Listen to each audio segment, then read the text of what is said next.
கணபதியை வணங்கு என்பதே கணபதி தத்துவம் ஆகிறது.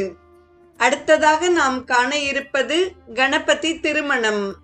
பழனி தத்துவத்தை பார்கவ புராணமும் முத்கல புராணமும் சிவபுராணமும் வேறு விதமாக கூறும். கணபதி பிரம்மச்சாரியா மனமானவரா என்ற கேள்வி நம்மிடையே உள்ளது.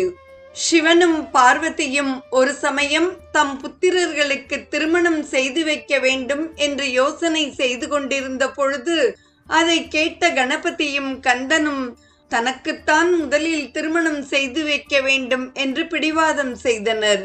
உலகை முதலில் வலம் வருபவர் யாரோ அவருக்கே முதலில் திருமணம் என்று சிவன் சொல்ல, முன்னொரு முறை மாதுளம் கனிக்கு செய்தது போலவே இப்போதும் அதையே செய்து கணபதி முந்திக் கொண்டார்.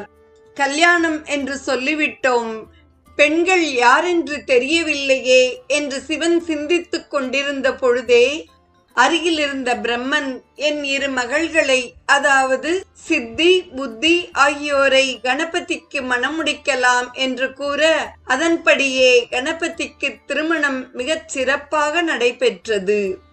இந்த திருமணமானது சென்னையில் உள்ள திருவலிதாய தலத்தில் நடந்ததாக தல புராணங்கள் கூறுகிறது. அங்கு உற்சவ விநாயகர் சித்தி புத்தியுடன் உள்ளார். கணபதி லோகத்துக்கு ஆனந்த பவனம் என்று பெயர். சித்தி புத்தி விநாயகர்